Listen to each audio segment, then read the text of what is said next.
We've got Kim and Tom, guys.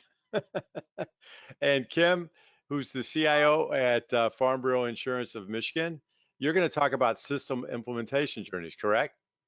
Correct. So I'm really excited. I went through your notes as I was getting ready for this. It's going to be a great conversation for everybody. We're going to talk now about system implementation journeys, and I've got Kim Bailey, who's Vice President of Information Technology, otherwise known as the CIO, at Farm Bureau Insurance of Michigan. And Kim, again, how are you? I'm good. I'm right here. That's right. Farm Bureau Insurance is right in the middle of Michigan, and that's how all the locals say it when you talk to them. So welcome, Ken. We're happy to have you here. First of all, why system implementation journeys? Why did you pick this particular topic? Yeah, I think in our roles, we've all been in positions where the company is looking at doing a major upgrade or a major replacement of Mhm. the key systems in their operations. And, and those are journeys. And so this is Yeah, just to share some experience or things that have worked for me over the years. that's awesome that you picked this topic. And for those of you who don't know, we have this group called the Peer Advisory Program where we meet once a month, folks like Kim and some other people that are CIOs and your peers, and they talk about issues that they're working on. And one of the common things I always hear, Kim, is nobody wants to do the big one, right? Where they got to replace the back office, whatever the real business system is. Whether it's your ERP, your manufacturing system. In your case, it's just called The policy, billing, and claim systems. yeah, the policy. And you did it, right? You replaced the Yeah. entire thing successfully. And I want to Yes. say on time or close, and on time, on budget, pretty close. Close. Yep. Yeah, that's huge win. So the reason I bring that up is Farm Bureau. You may not have heard of Farm Bureau. It's one of the biggest insurance companies you never heard of. And I think when we spoke before, you said that if you put all the farm bureaus together, it'd be the second biggest insurance company in the world. I reread that. Is it the U.S. or the world? US. Okay, US. okay. So that's what I thought. So that's still pretty big.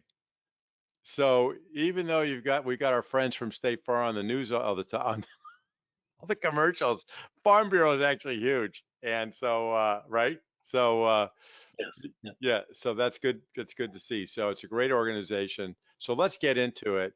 And why don't you read the quote and then tell me what your thoughts are? Yeah. So if we want to go to the next page. So my first bullet point was that they're all journeys. And really what I mean by that, and I'm talking especially if you're looking at replacing the major components as Alex talked about Hmm. in your company, that they take time. There's complexity with them. There's challenges that are in them. It's a winding road. And so I like to use the picture or the analogy that you're taking a journey, and sometimes it goes left when you're anticipating right, and vice versa. Yeah, that makes sense. So in other words, it's almost karmic that I mean, you're using agile methodology here a little bit, the story and the journey and things like that. But you're basically saying, get ready for, like you said, a journey that is going to have some shifts in the road. So just be prepared for it. That's sort of a mental tip, I think, right?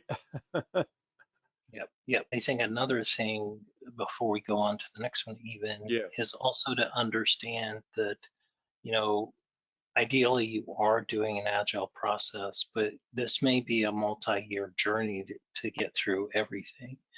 And so while you're in the midst of the journey, there are market conditions that are changing around you where you're going to have other initiatives that come up that you also need to juggle in and account for. Some Mhm. of those will impact the actual project you're working on itself, or some will just be in concert projects that you have to, get done because the situations are changing around us. I got to believe when you're doing a big project like this, Kim, really managing your priorities is so awesome, so key. Because it seems to me, like you said, you have all these things that happen during these years. that could really throw you off track if you're not careful. Is Yeah, that yeah, that true? Like, that's very, very much true. did you finish this project during the pandemic, as an Um, example, or was it we before? this was going on through the pandemic. Uh, We actually wrapped it up just as the pandemic was wrapping up. yeah.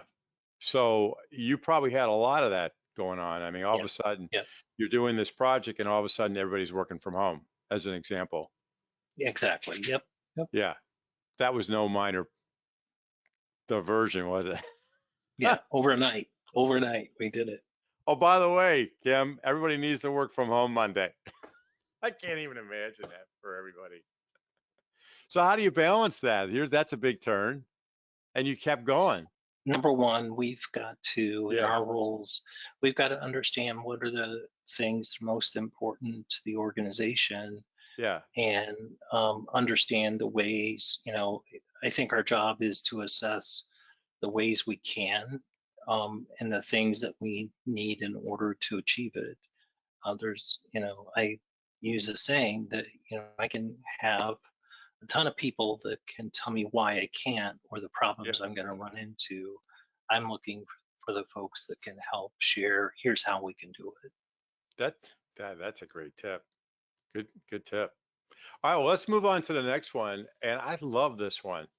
Now, I Yeah, kind of tweaked your wording a little, but go ahead. I love this yeah. tip. Take time to discover and gain alignment around the key measures of success for any major initiative. And this is essential. And this actually deals with what you were talking about before, Alex, is if you really get the discussion of the core reasons that you're doing this, those hold up over time. In those major situations you're trying to resolve, they're not going to go away as the world is changing around you. Hmm. And so it's really important that you get to the heart of, what are the key benefits? What's going to be our measures of success that we've achieved what we needed to achieve? What's essential for us to have in place? What would be good for us to have in place, and what would be nice to have? And you classify those. What were those? But What were those? Can you just repeat that? What were those three what, or yeah, four? what were essential Hmm. pieces to have in place, what would be good to have in addition to that, and then the Hmm. nice to haves, and prioritize things around those. And then the other thing is look at creating some presentations that illustrate the journey. Number one, major steps that you're going to need to go through, Hmm. and a slide that also encapsulates those key measures of success, and keep coming back to those measures of success as you're working through the different phases of the projects, or even as you're going from one of the steps, let's say that the project one is doing claims and project two is dealing with another component.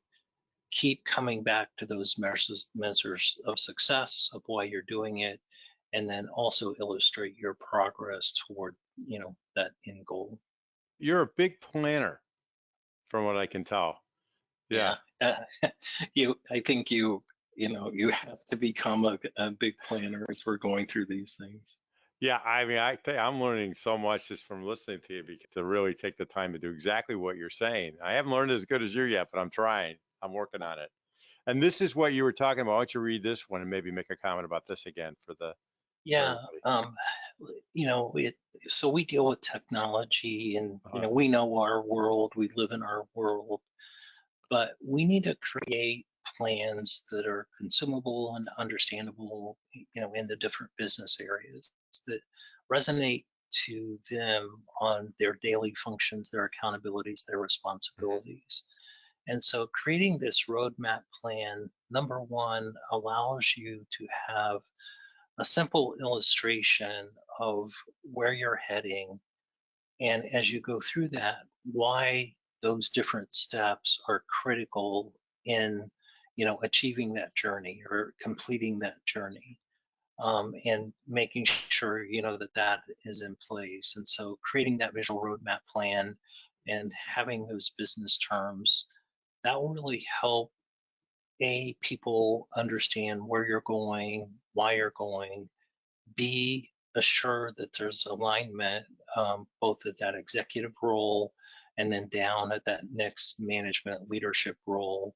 And then also it allows you to update people in terms of where we at, what's the progress look like. And it's absolutely okay. You should plan to adjust your roadmap. Things are going to change. Stuff is going to come up that you didn't anticipate. Hmm. And it is important you go back and you show adjustments of, hey, we look like this before and we're going a little bit different for these reasons. Here's what this looks like now. What is something like that actually? Can you describe what that looks like? Yeah. I kind of would say if you think within PowerPoint and you can actually kind of bring in, icons of a winding road, and Yeah, you literally can put little signs above that of the different steps that you're going to like follow that. along the way. So Yeah. people, like some people are audio learners, some people are written content learners, and Mhm. some people are visual learners. And this really helps with the visual slash audio learners to follow along with where you're heading. Gotcha.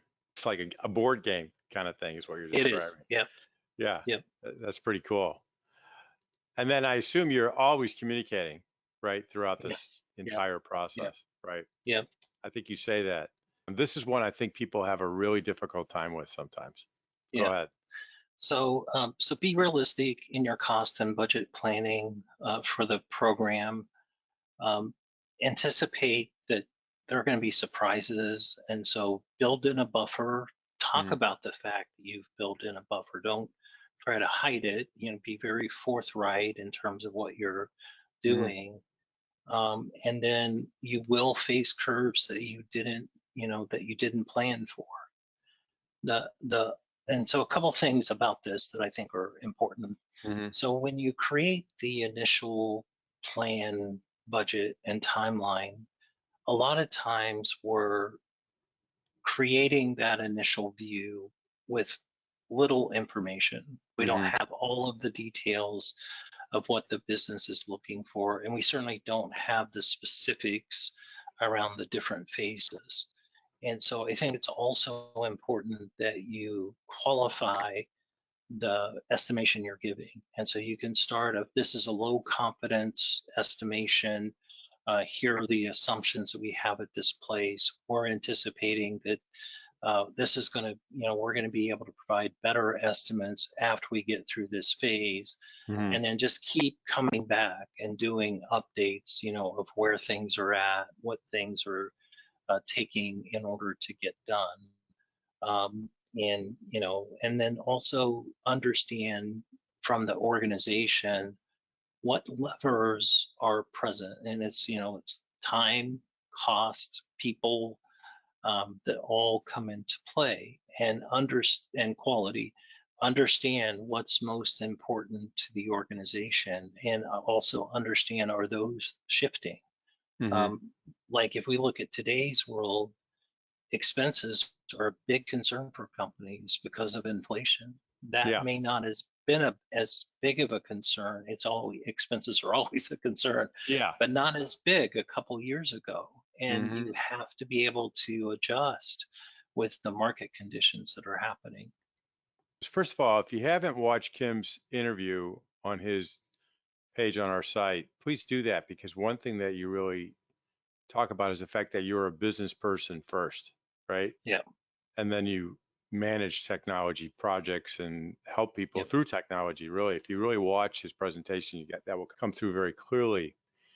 But one thing that I want you to maybe share a tip on, I think some people are afraid to talk about real numbers, especially if it's not going well. Yep. And when that happens, what's the best way to talk to, you know, Yep. someone's very senior or the CFO or the COO or the CEO and Yeah. What's the best route? Well, so first of all, those can become tense conversations. Mm-hmm. Um, I think what's most important, though, is that people understand that you're always going to be forthright and you're always going to be transparent with what's happening. Eventually, the numbers or the situation, it's going to come out. Mm-hmm. And it's far better if you are able to explain the reasons, the options that are present, your recommendation of the choices to make, and gain alignment around those adjustments, and walk through those pieces. Mm-hmm. And I think put that in concert with, as you give information and estimates, qualify the soundness of that phase. Like I said, you can start off with a low confidence, medium confidence, Mm-hmm. etc. um, put those two things together and then just keep coming back and doing updates. I've had both situations. I've had times where if I could go back, I'd want to be more transparent along the way. Not that I was ever trying to hide something, but No, but sometimes you get in the midst and you're just rolling. It's just far better to just put it out there and take the lumps right then and work through the situation that you need to work through. yeah, I mean, sometimes I think it's any of these things, and I've certainly been guilty of this. I've talked to so many executives that have been guilty of this. Sometimes you think, oh, we'll figure it out in the next couple of weeks, and the next couple of weeks come by, and maybe you don't figure it out, and then it just gets a little more challenging, right? Yeah.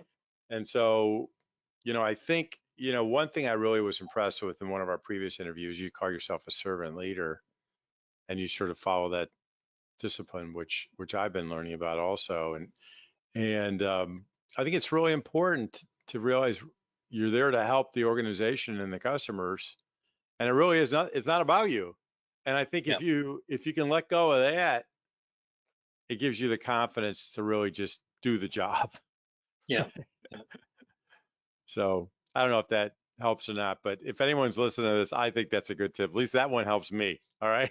All right. With that, let's go through this one. And this was one I mentioned a little bit before, is Yeah. provide the degree of competence with the estimations that you're giving. Another aspect of that is look at it from your lens. Go to some other people that evaluate projects and deliverables differently. Hmm. Get their input in addition to what you're seeing, and then also take time to talk to your business partners ahead of time.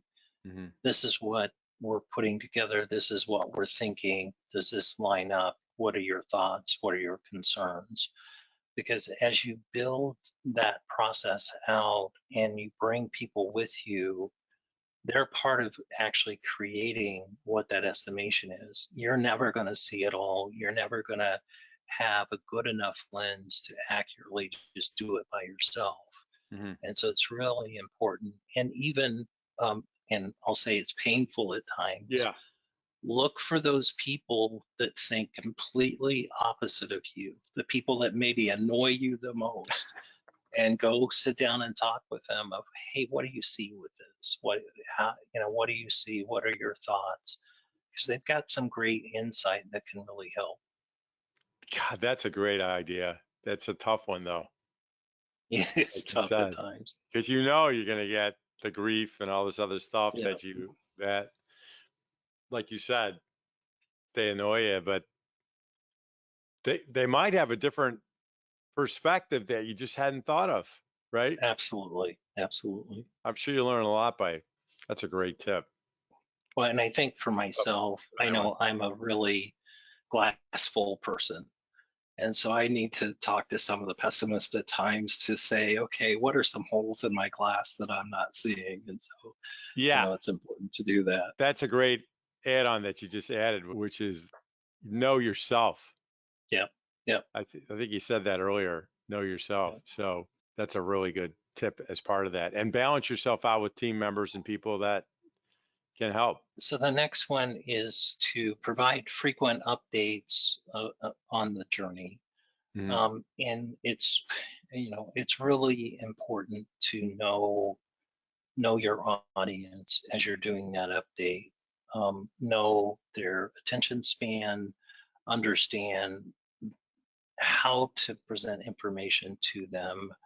One thing I've always done as well, especially if I've got a more challenging update to do, or if it's more complex, I will schedule and make time with my CEO, our CEO, and I'll talk with him about here's what I'm going to talk about in our meeting. Here's something we're facing. Mhm. Here's our thoughts of how to work through it. And so beginning to actually update people in advance of the meeting really helps prepare for better conversation, better awareness as you're going through and you're doing those updates. Well, that's interesting. Begin to tell the story before you tell the story. How do you know what to share ahead of time versus keep this for the Yeah, I think a part of it is over time, you're going to understand the working preferences of your key stakeholders. Okay. Like I know my CEO is analytical in nature, and I also know he's got a lot he's thinking through. And so having succinct key points is really important in my Mhm. interactions with Got him. it. But I also know he doesn't want surprises. And so if I go and I share, here's what we're looking at, and allow him to ask for more detail if he's looking for it, um, that's better. And I think it's also just critical. I would say never walk into the situation without ideas of how to deal with the problem or the challenge present. Have Mhm. a thought process of recommendations, that would be present. That may not be how it ends up working out, but I don't think it's appropriate in our roles for us to just dump the problem. I think we need to share the problem and the ways we can work through the problem. Don't push the problem up. Right, right. Yeah, that's a great tip. They want a solution. They want you to solve the problem, right? Yeah. Trust but verify. So go to different sources for Mhm. updates on the progress that's being made for these major system programs, replacement journeys that you're in. And I've learned this over time, Mm. where early on, I might listen to the update from one or two people, but when I'm in a really big project, I will purposely seek out some different people at different roles. And even, I talked about I'm an optimist and Yeah. you've got the pessimist, even those folks that I know see things different than I do. And I'll ask them, what's your sense of where we're at? What are you concerned about? What are the Hmm. problems that you're seeing? Because it just helps you to make sure A, you're hearing the information, B, you're seeing a better view of the totality of the picture in front of you. And it also helps you understand then what levers are in front of you or what issues do you need to get addressed. I've been on the other side of where you're hearing it's great, it's great, it's great. And then it's like, oh my God, and in those moments you gotta figure it out and you gotta fix it. It's just easier if you begin to do the verification. Yeah, that's interesting because you've got your people on the project filling out those project reports every day or every week or whatever, however the process is, and everybody fills them out a little different. Yep, yep. So you got to have your people at different levels that you can really trust. I guess with some of the stuff, there, when you say verify, you could actually test things. Yeah, you can do testing, you can verify information points, you can even build a little bit of those alliances with the business folks of saying, okay, this is what we're delivering, does this line up with what you're thinking about? It just helps, along the way. That makes sense. We used to be in the video game business years ago, and this was a huge thing for us, was to verify that if somebody said that feature's working. Yeah. So I can only imagine in a huge project where actually something like you were doing is affecting so many people, you really got to test this stuff out. Yeah. Yeah, that's good. And then, goes to the agile But philosophy, yeah. but look for iterative wins that you can achieve. Do frequent overviews, demos of the systems as you're going through that journey. And so a lot of times we're dealing with new capabilities that people have never seen, or it's a completely different Mhm. process than what they're doing every day. And on paper, they may say, here are my requirements, but it isn't really until they begin to see it that they understand, no, I really meant this, Yeah. or I really need this. And so the more frequent that you're doing design reviews, initial development reviews, requirement reviews, discussions, the better you're going to make sure that what you're building lines up to what's present.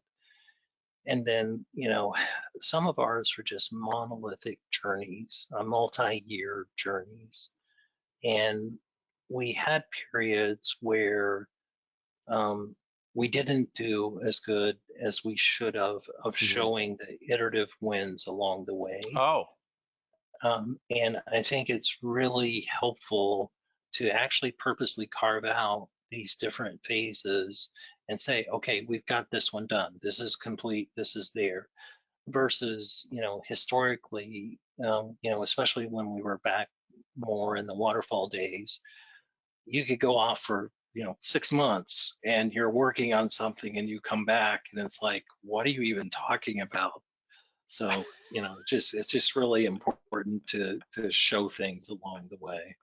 That's hilarious. Sort of. I mean, I could see it like you have this incredible conversation with somebody. They're all excited about it, but it takes you 3 or 5, 6 months to get it done for them, and they forgot Yeah.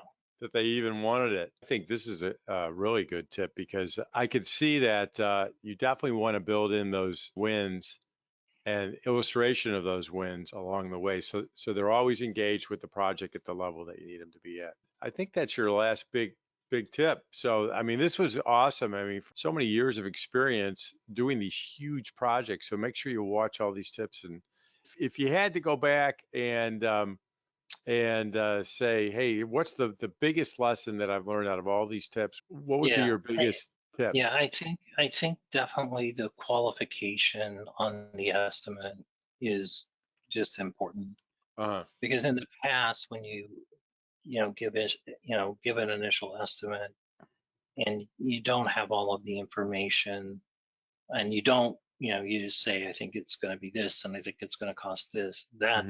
That's where I've seen we've just been off. Yeah. And it's a combination, it's a lot of different pieces. It's more complex. The actual requirements are more deeper than expected.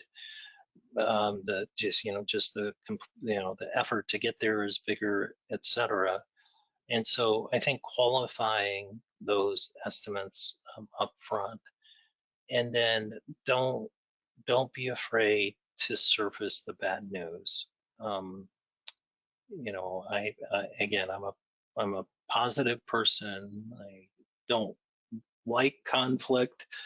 Um, it's just better to surface it and talk through what the challenge is, what the issue is. Yeah. Um, the other thing that really worked well for us is, so on a lot of these major projects, programs, in my role, I would be involved. If not the direct sponsor, a co-sponsor. Hmm. It's really important that you have the business counterparts as your co-sponsors, Hmm. and have a couple of people that own it and are as fully invested in it as you are, because they will really help you know, like we literally had, as we got further along in our project, we had two other VPs and myself Yeah. that as defects or issues were being found, we had them review with us so that we could look at those from an overall corporate perspective. Is that issue big enough, frequent enough, important enough that we need to adjust for Mm. it? Or is it something that we could wait for to do after the fact?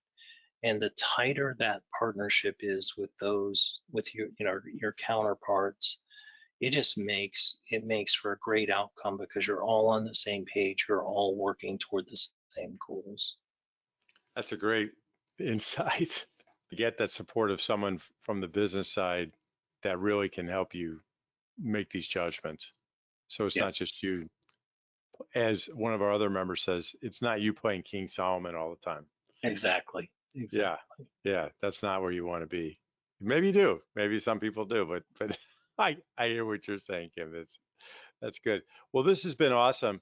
I really appreciate you spending the time and helping our community, not just the folks here today, but whoever watches this video or even some of these segments. So it's really great. Really appreciate it. Kim, Okay. nice job. Really appreciate you All as right. always. And great job. All right. Take care. Thank you. That All was right. fun. Bye. Yeah.